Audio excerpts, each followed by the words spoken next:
Folks, compound interest is a fairly, hey, come on, people. Compound interest is a fairly difficult topic. Exponents, it's kind of weird. So we're going to spend a few days on it. Next class, I believe, is when we're going to show you, actually, your graphing calculators will do most of this for you. Why didn't you just show us that on the first day? It's nice to have a gut instinct of roughly what some of the answers should look like. Otherwise, Rachel, you may find that there's a weak link in the calculator chain, and it may be the operator typing stuff in. So it's a very complicated submenu. We'll show it to you next class. So, Tiffany, what did you think the first blank was? Because you were correct. I think the first blank is, hello. Try that again. First blank is present value.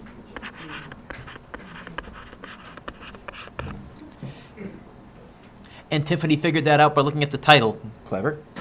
That's how much we have to invest right now to earn a certain amount. And that's also useful. In fact, more often than not, you'll know what you need as your final amount, and you'll be saying, okay, how much do I need to save up for? How much do I need to put as a down payment for? How much do I need to start with?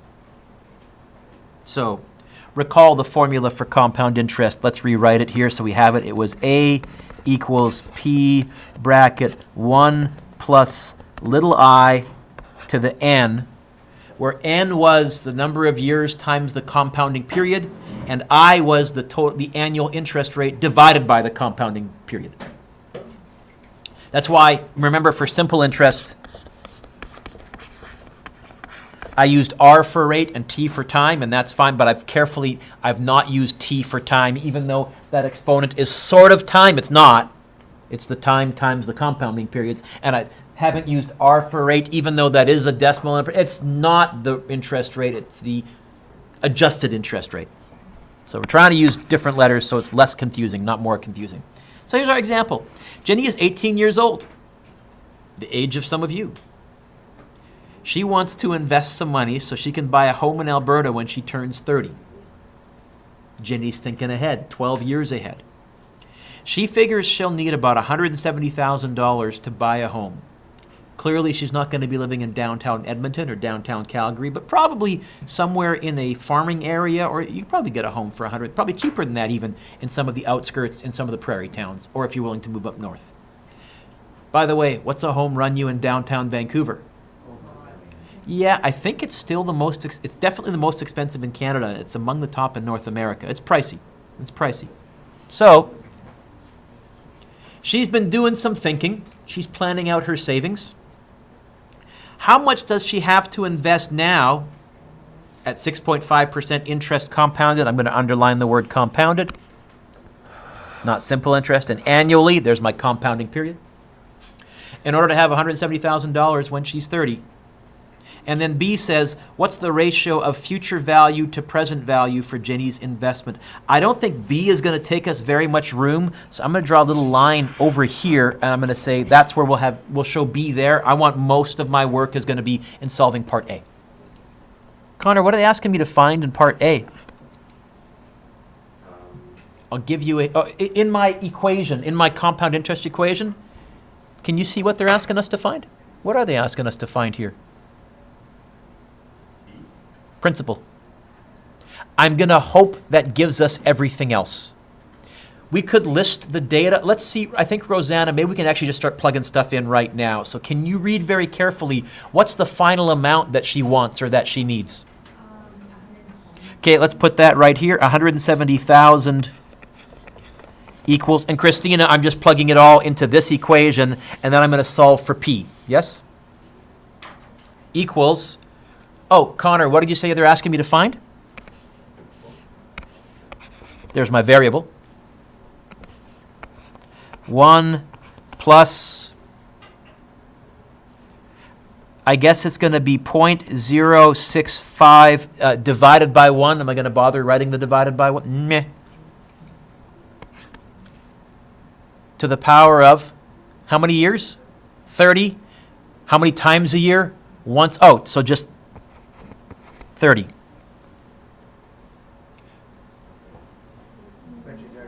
Oh, I'm sorry, not 30. She's 30 years old, she's 18. Dueck. Rachel, where's the weak link in this chain? Point at me, Rachel. There you go. 12. Yes? 12? Whew. By the way, do you remember a few minutes ago I wrote you an equation and I said, what's our strategy in any equation to solve? We're trying to get the variable by itself. Let's get the p. We could start typing it. Let's get the p by itself. What's happening between the p and that massive bracket mathematically? Adding, subtracting, multiplying, or dividing. What's right here? Timesing. So how would I move this whole bracket over to the other side? What's the opposite of timesing? If I want an actual new formula, I guess the principal is equal to the amount divided by 1 plus 0.065. I could have crunched the numbers, but those that had me for physics know I often like to try and see if I can't rewrite the formula just to see how the numbers work together, and maybe I can find a shortcut. Have we got the p by itself? Okay, let's go to our calculators. Let's see. It's going to be 170. Whoop. There we go. 170,000. 4 zeros, yes. Divided by bracket 1 plus 0.065 to the 12th. What's she going to need now? Little less than half. Am I right? You get $79,846.08? 9 cents, actually, if I round up properly. Basically, she's going to need, she would say $80,000, but let's write down the full amount. 79846.09.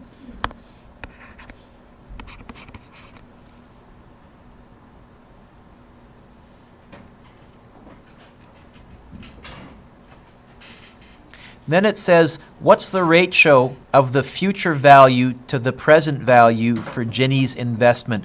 Here's what it's really saying. As a ratio, write the future value to the present value, but then reduce it to lowest terms. So what's the future value? What will this be worth after 12 years?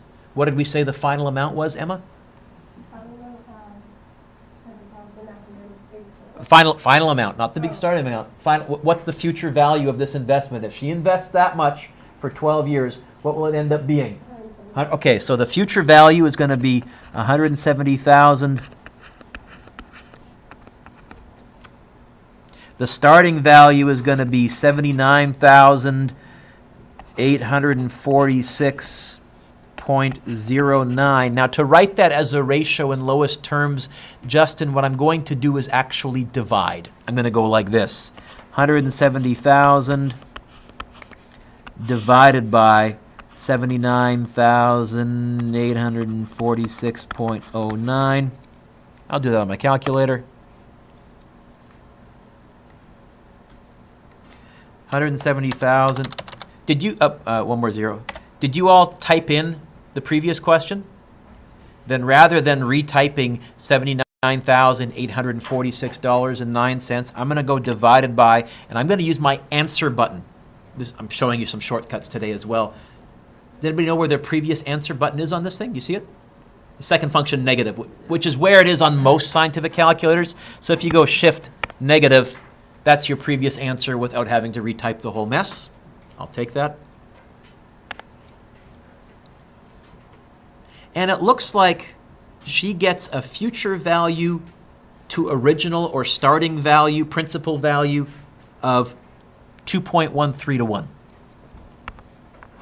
2.13 to 1. Christina, what we're saying is she's slightly more than doubled her money. Okay? Which is great if you have $80,000 that you can set aside. Now, the real problem is, for most people, the down payment on a house, that initial amount that you need to put aside. Because that's a chunk of change, too, and people aren't very good at saving.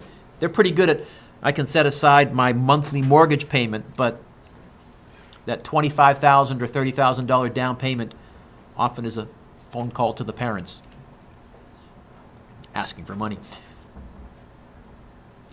Is that okay? Any questions there? Let's try another one. How do you get the 1? Oh, when I divide, I get that, but technically that's a fraction. It's over what? It's invisible, but it's technically, it's over 1. So I'm saying, you know what? In lowest terms, that over our principal is that over 1. Okay?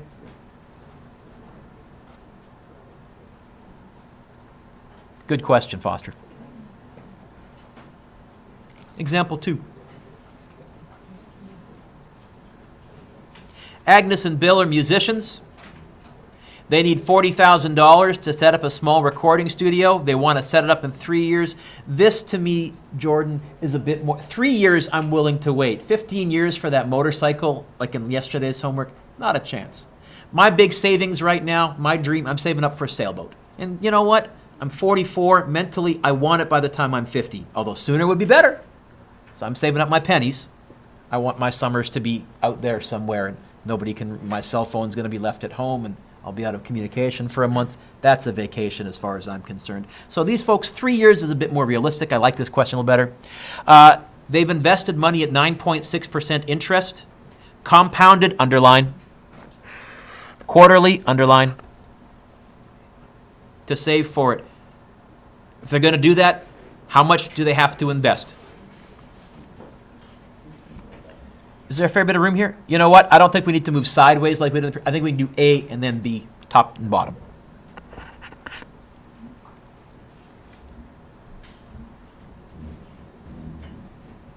Colin, what's this asking me to find? You know, I've scrolled down. Hang on. You have it on your page still, but I'm going to write A equals P bracket 1 plus little I to the n.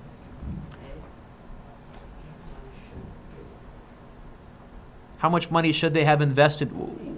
Is that, sorry? It's a principle. You know what? I'm going to be a little bit clever. I'm going to pull some physics formula manipulation stuff on you, and you've probably done it if you've taken chemistry. Before I plug numbers in, I'm going to rewrite my equation and get the P by itself. What's happening right here between the P and the bracket? So how will I move this bracket over? I think we could say this. The principal is going to be your final amount divided by 1 plus little I to the n. You don't need to memorize that equation. In fact, you don't even really, Cole, need to use that equation. But you're in physics with me. You know we rewrite formulas all the time, and it's much more convenient. I like to do the algebra with letters first because I'm less likely to make a mistake with letters than I am with numbers, as you'll find out this year. Colin, keep going. What's the final amount they want to end up with? Darn right.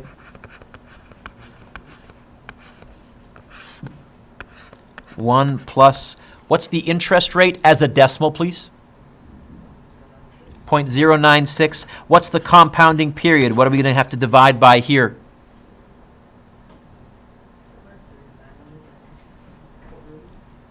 I'm not sure. I think maybe you said quarterly. I think did you said quarter? Quarterly would be right. Divide by 4. And what's the exponent going to be, Colin? How many years? 3. Compound period?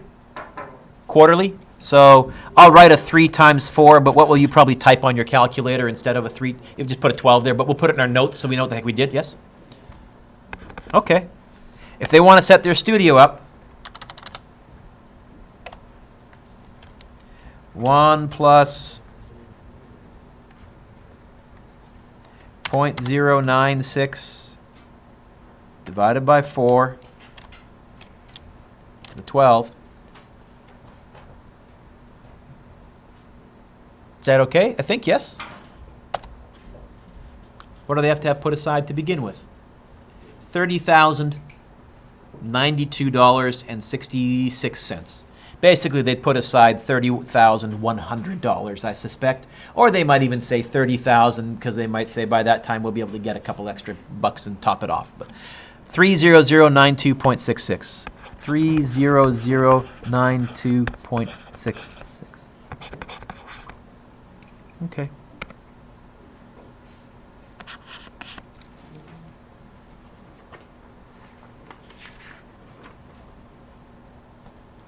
Brooke, what are they asking me to find in part B?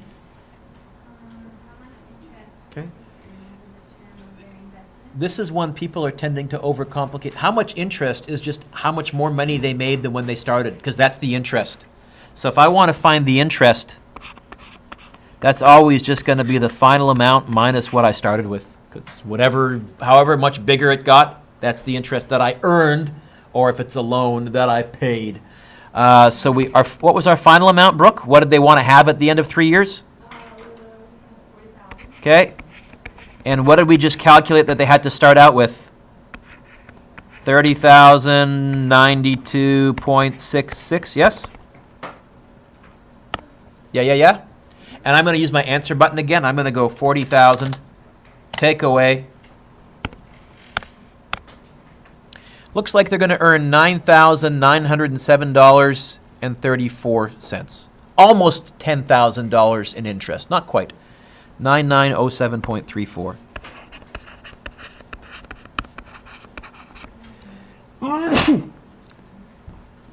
He already has, thanks. B.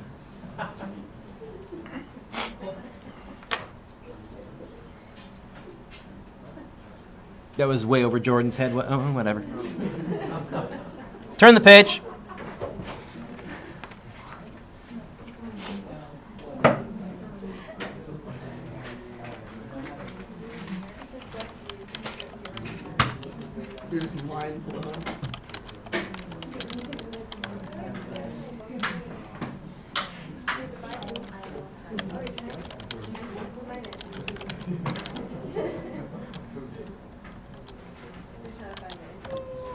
We're going to pause here. This one here is going to take us about, because it's got a whole bunch of chunks, this one's going to take us about 15 minutes, and we don't have time to do it. We're not going to fit it in the class because of the assembly. But if you want to get a head start on the homework, I think right now, with what we've gone over, and I'm going to read these questions really, really, really carefully, Mr. Dueck. You can do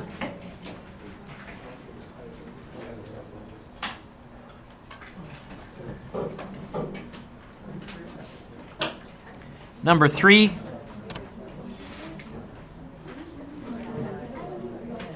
Now, hang on.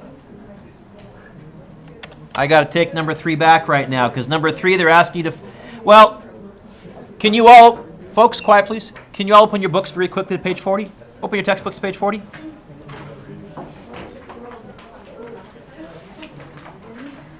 Okay. Or look at someone next to you. Take a look at number 3, that table. What are they asking you to find in the first one? Principal, which we've done. What are they asking you to find in the second one? Okay, I haven't done an example of interest rate with you. It's a bit trickier. Now, if you can figure it out, great. But otherwise, you could still draw the table and just leave a space and leave some space to do some work. So I'm going to say try 3, but if you can't do the interest rate ones, that's what I'm going to be doing in this example right here, but I don't have time right now. Also, I'm going to need to show you where some obscure functions, how to do a 12th root or a 14th root or a 20th root on these calculators are, and you don't know where they are, although you may find them. So you can try 3. It's going to assign 4. 4 you can definitely do, because that's finding a principal. 5 is the rate of interest. Can't do that yet.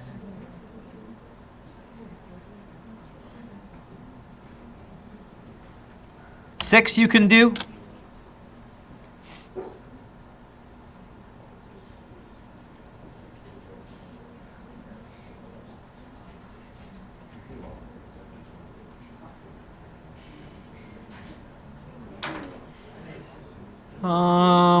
It says 10. Yeah, I know. I'm adding some extra stuff because you're going to get lots of time next class to work on it too. Do we cancel out 5 then? No, you can't do it yet. Don't cross stuff off. I'm just saying for now, as a head start. You know, I'll pause. I'll give you 3 questions right now because there's only about 5 minutes left in class. That'll keep it fresh, give you some practice. We'll pick up with this on Monday. Also, probably Monday, you can expect a QUIZ quiz on, Wednesday, on everything we've done so far. Okay? And we'll talk about how quizzes will work. Sorry?